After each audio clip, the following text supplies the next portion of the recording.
오늘은 모라니 피기까지는 시 해설을 해서 일단 예습을 하고 오는 걸로 할게요.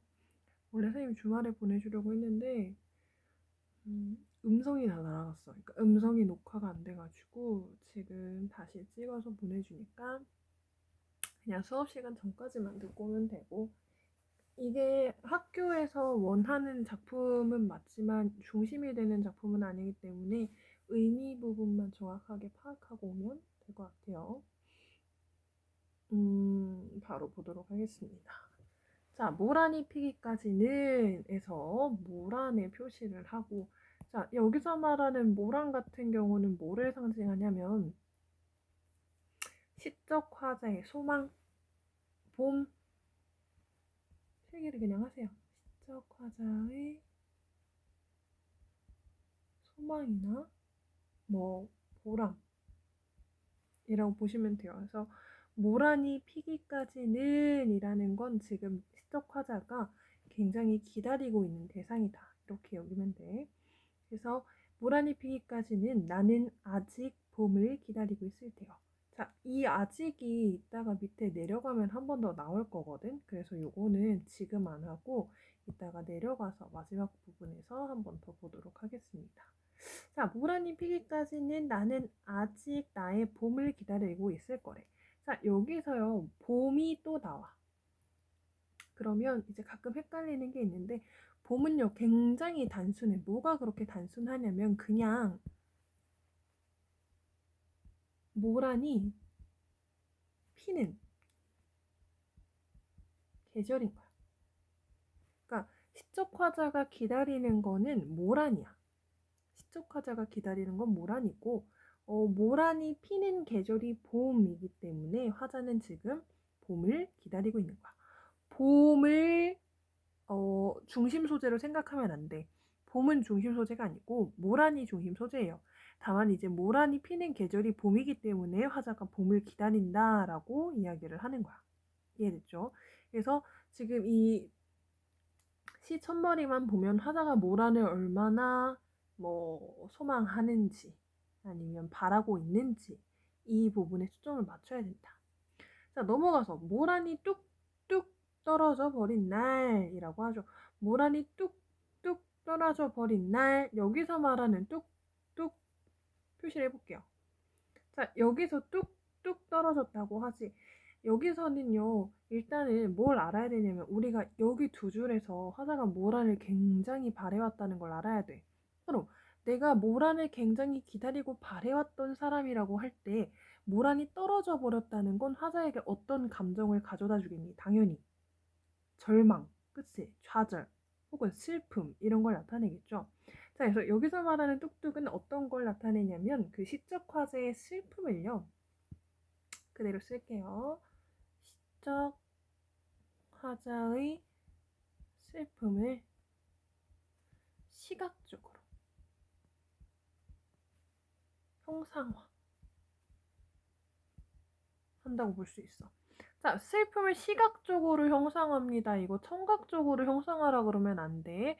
꽃이 떨어지는 게 뚝뚝 소리를 내면서 떨어지는 게 아니고 지금 꽃이 떨어지는 모습을 나타내는 거예요.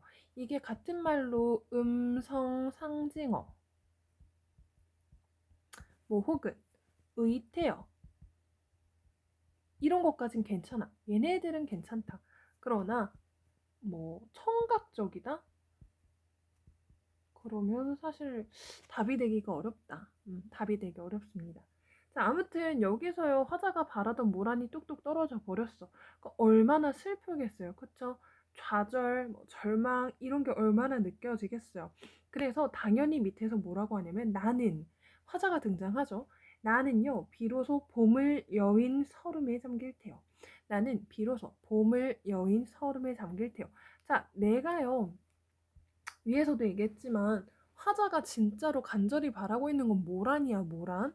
근데 봄을 여인 서름이라는 건 뭐냐면 모란이 떨어지면 봄도 끝이다, 이 얘기를 하는 거거든. 그래서 이 화자에겐 그러면 뭐를 알 수 있냐면 이 화자에게 모란이 정말 이 화자의 전부, 이 화자가 가장 바라던 것이라고 짐작할 수 있습니다. 자, 그럼 여기 봄을 여인 서름에다가 뭐라고 쓸 거냐면 간단하게 말하면 상실감이죠. 모란을 잃었으니까. 그렇죠? 근데 나아가서 우리 밑에도 얘기하겠지만 삶의 보람이라던가 아니면 의미, 삶의 의미를 한꺼번에 잃은 모습이에요.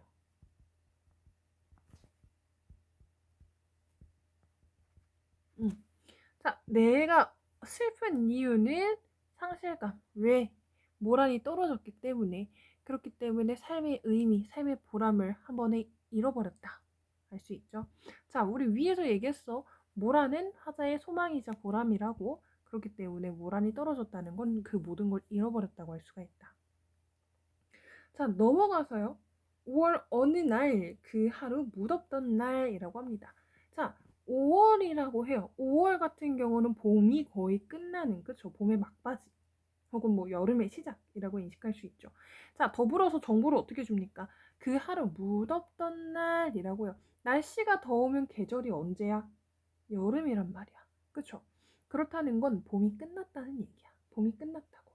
자, 그러면 여기다가 뭐라고 쓸 거냐면 일단 여름이 왔다는 건 모란이 더 이상 피지 않는다는 걸 얘기하거든요.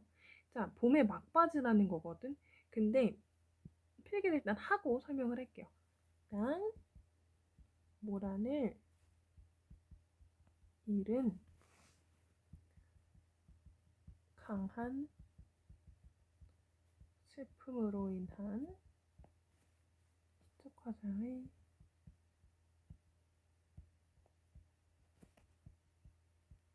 주관적 인식. 그러니까 사실은 무덥다고 하기는 애매하단 말이야. 5월 어느 날이 엄청 무덥다고 하긴 힘들어. 그치? 진짜 여름 뭐 8월. 우린 9월까지 덥다고 생각할 수 있잖아. 이건 그냥 화자의 주관적 인식이야. 모란이 떨어진 이유는 여름이 왔기 때문이고 더 이상 이제 모란이 보이지 않다라는 건 무덥다는 얘기라고 주관적으로 인식하고 있는 거예요. 사실은 언제냐면 봄의 막바지입니다. 늦봄이라고 할 수도 있고 초여름이라고 할 수도 있고. 자, 아무튼 그런 날에, 그 더운 날에 어때? 떨어져 누운 꽃잎마저. 얘들아, 떨어져 누운 꽃잎 얼마나 시적이니? 이건 떨어져 누웠다는 게 아니라 그 꽃이 져버린 걸 말하는 거거든. 그러니까 왜 우리 여름에 무심촌 가면 벚꽃 되게 짧게 펴 있고 그 다음 시간 지나서 가면 밑에 막 꽃 다 시들어져서 바닥에 떨어져 있잖아요. 그런 모습을 말하는 거야. 그 꽃이 떨어진 모습인데 그걸 이제 이렇게 시적으로 표현하는 거고요. 그렇게 떨어진 꽃마저 시들어 버렸대. 그 떨어진 꽃마저 시들어 버렸대. 이건 뭐냐면 봄이 완전히 사라진 거야. 완전 봄이 끝이 나버린 거거든요. 간단하게 쓰자. 자, 그럼 뭐래? 천지는 세상이거든요. 세상에 모라는 자취도 없어진단 말이야. 내가 지금 이 시 제목이 모랄피기까지인데 내가 진짜 간절하게 바라고 내가 소망했던 그 모란이 더 이상은 자취도 없대. 어디에도 없다라는 거예요. 어디에도 없던 터라, 없던 탓에 뭐라 그래? 뻗쳐오르던 내 보람, 성쾌 무너졌으니. 자, 더 이상 모란이 내 눈앞에 보이지 않는단 말이에요. 여기서 말하는 보람은 이제 모란이 상징하는 의미가 되겠죠. 자, 다시 말해서 지금 뻗쳐오르던 내 보람이 무너졌다라는 건 모란이 짐으로써 내 감정들이 전부 다 하강적 이미지, 완전 무너졌다는 얘기야. 완전 그 감정들이 전부 다 사라졌다고 해야 되나? 뭐 그런 의미예요. 그래서 모란을 통해서 내가 가졌던 희망이며 소망이며 보람이며 이런 것들이 모란이 져버린과 동시에 전부 다 상실됐다는 얘기입니다. 자, 성게 무너졌으니 절망이죠. 모란이 지고 말면 그뿐 내 한 해는 다 가고 말아. 자, 모란이 져버렸어. 모란이 지고 말면 그뿐이래. 뭐가 그뿐이냐면 나에게 봄은 더 이상 없어라는 거야. 나한테 봄은 더 이상 없어. 나는 모란을 위해서 봄을 기다렸는데 모란이 져버렸다면 나에게 봄은 더 이상 없어 라는 거야. 그러면서 뭐라 그래? 내 한 해는 다 가고 마라. 내 한 해는 다 가고 마라. 이거 중요하죠. 그러니까 이 그뿐이라는 게 굉장히 실망감의 표현이라고 할 수 있어. 봄이 끝났다고요. 자, 그래서 내 한 해는 다 가고 마라 라고 해요. 이게 무슨 말이냐면 시적 화자에게 모란 자체가 굉장히 인생 전부라는 거야. 모란이 화자의 전부라는 의미예요. 그러니까 인생 전부란 얘기야. 인생 뭐 그 자체라는 얘기입니다. 얼마나 과장되었니, 그쵸? 그래서 우리는 이걸 과장법으로 판단할 수 있다. 자, 그러면서 뭐라 그래? 모란이 져버렸기 때문에 내 한 해는 이제 더 이상 기대가 없어. 내년에 돌아올 봄이 아닌 이상 나에게 남은 해는 아무것도 아니야. 그렇기 때문에 360날 한양 섭섭해 옵니다.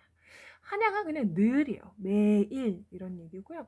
여기서 360날은 뭐 모란이 피었던 며칠을 빼고 뭐 이런 거겠죠. 나머지겠죠.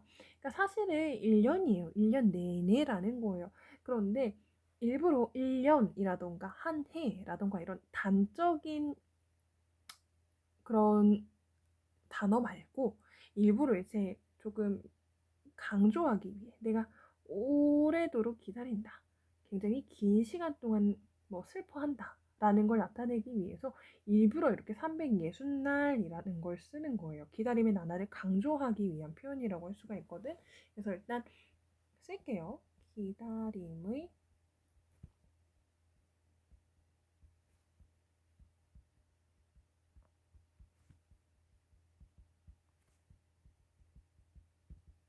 네, 기다림의 나날을 강조하기 위한 표현입니다.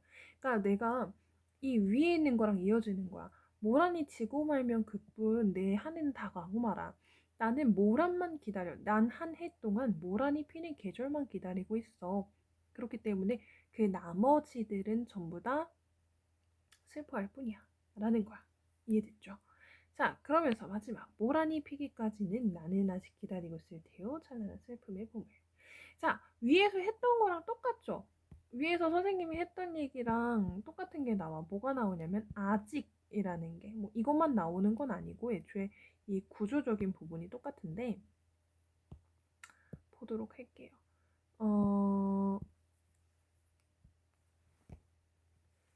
위에 보시면 모란이 피기까지는 나는 아직 나의 봄을 기다리고 있을 테요. 똑같죠? 모란이 피기까지는 나는 아직 기다리고 있을 테요. 자, 일단은 얘네가 1년이랑 같은 부분이기 때문에 무슨 구조라는 걸 알아야 되냐면 수미상관의 구조라는 걸 알아야 돼요. 그쵸? 일단 수미상관의 구조. 어디랑 어디랑 1년이랑 마지막 년이랑 그쵸? 이건 알아두셔야 되고 그 다음에 아직이라는 부분에 대해서 좀 더 접근을 해볼게요. 자, 아직이라는 건 뭐냐면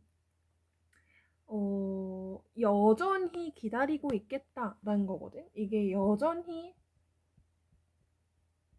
기다리겠다는 얘기거든요. 그러니까 모란이 피기만 하면 난 늘 기다리겠다라는 건데 이건 약간의 숙명이라고도 볼 수 있는 거. 화자의 숙명이라고. 나는 계속해서 지속적으로 기다리겠다. 나는 이 소망을 쉽게 포기하지 않겠다라는 태도가 담겨 있는 거야. 그래서 이 계절은 순환하는 거잖아, 그치?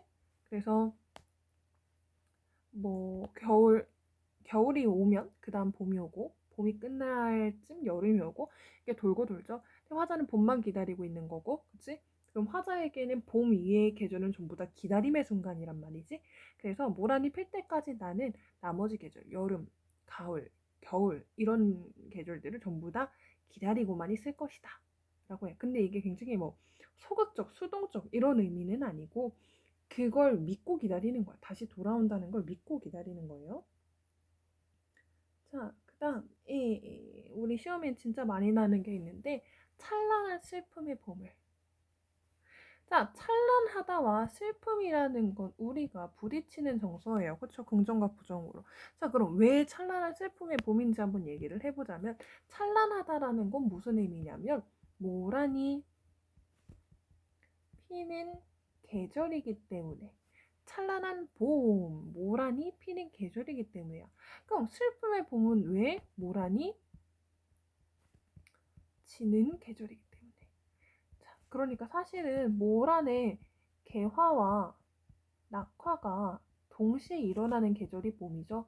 그래서 그 봄에 대해서 희망과 슬픔이 이제 복합적으로 나타난다 라고 이야기를 하고 있는 거예요. 그래서 간단하게 얘기를 하자면 그 봄의 양면적 의미를 부각한다고 할 수 있어. 그 계절에 꽃이 피기도 하지만 그 계절에 꽃이 지기도 하기 때문입니다. 그래서 찬란한 슬픔의 봄이라는 얘기를 하는 거고, 자, 이렇게 앞말과 뒷말이 어울리지 않는 애들을 우리가 선생님이 뭐라고 했었냐면 모순, 그렇죠? 역설법이라고 했습니다. 그래서 여기가 뭐 이렇게 A로 묶여가지고 A에 해당하는 표현과 유사한 것들을 찾으세요. 이런 경우도 굉장히 많이 봤죠. 그래서 역설법이라는 걸 반드시 알아두시면 좋고, 그 다음 내가 학교 선생님이면 문제를 진짜 내고 싶은 게 있어. 내가 이제 너네 학교 선생님이야, 만약에. 그러면 너네한테 문제를 내고 싶은 게 무조건 있어. 이거는 한 못해도 10명 중에 5명은 틀리라고 내는 문제인데, 뭐냐면 여기를 그냥 기억으로 묶은 다음에 문제를 내는 거야. 나는 아직 기다리고 있을 테요. 찬란한 슬픔의 봄을 묶은 다음에 이 A를 묶는 게 아니라 기억을 통째로 이 한 줄을 다 묶어. 이 한 줄을 다 묶은 다음에 문제를 내는 거야. 뭐라고 내냐면 기억에 해당하는 표현법이 쓰인 문장은 이렇게 내는 거지. 그럼 애들이 죽어라 하고 역설법만 엄청 찾아. 기억 안에 방금 선생님이 한 것처럼 이렇게 A로 묶여있는 역설법을 배웠단 말이야. 그러니까 기억 안에 있는 역설법을 아주 죽어라 하고 찾아요. 근데 내가 선생님이잖아? 그럼 이거 역설법에서 안 내. 왜냐면 이 안에 문장법이 하나 더 있어. 뭐가 있냐면 이렇게 이렇게 아이고 도치법이에요. 도치법. 뭐냐면 나는 아직 기다리고 있을 테요. 찬란한 슬픔의 봄을 이라고 하는데 이게 문장 순서가 바뀌었죠. 뭐예요? 얘는 목적어잖아. 얘는 목적어기 때문에 얘가 지금 뒤에 서술하는 자리에 오면 안 되죠. 기다리고 있을 테요가 당연히 서술어이기 때문에 뒤로 넘어가야 되는 거야. 그치? 근데 얘는 지금 문장의 순서를 바꿔서 뭐다? 기억 자체에 뭐가 쓰였다? 도치법이 쓰였다고요. 근데 애들이 당연히 찬란한 슬픔의 봄 이게 주제의식도 담겨있지 뭐 새로운 표현법이기도 하지 우리가 이게 뭐 유미적 탐미적인 시이니까 아름다운 표현이기도 하지 그래서 마지막 줄에 찬란한 슬픔의 봄이 역설이라는 걸 아주 추월화 하고 외우는데 이 줄 자체에 도치법이 쓰였다는 건 금방 까먹어요. 내가 선생님이라면 여기서 낸다는 거지. 여기 도치법 쓰였거든. 이것도 알고 계셔야 합니다. 그래서 지금 시 내용은 모란이 피는 걸 가지고 이제 모란이 이꼴 나의 소망인 거야. 화자의 소망. 그래서 모란이 피는 것 가지고 이제 내 소망이 이루어지기를 바란다라는 걸 이야기를 하는 거예요. 자, 다시 말하는데 모란이 핀다라는 것을 기다리고 있는 그런 사람이지 좌절과 막 슬픔에 빠지는 건 아니야. 이게 막 좌절한다 이런 식으로 그러니까 내 말이 무슨 말이냐면 시 마무리가 시척하자는 뭐 끝까지 좌절하고 있다. 그럼 틀려. 끝까지 좌절하진 않아. 뭐 중간에 슬프고 좌절하긴 하거든. 끝까지 좌절하는 건 아닙니다. 왜냐면 내가 다시 모란이 핀다는 거 알고 있기 때문에 그걸 다시 기다리고 있기 때문에 그건 끝까지 좌절한다고 볼 수가 없다.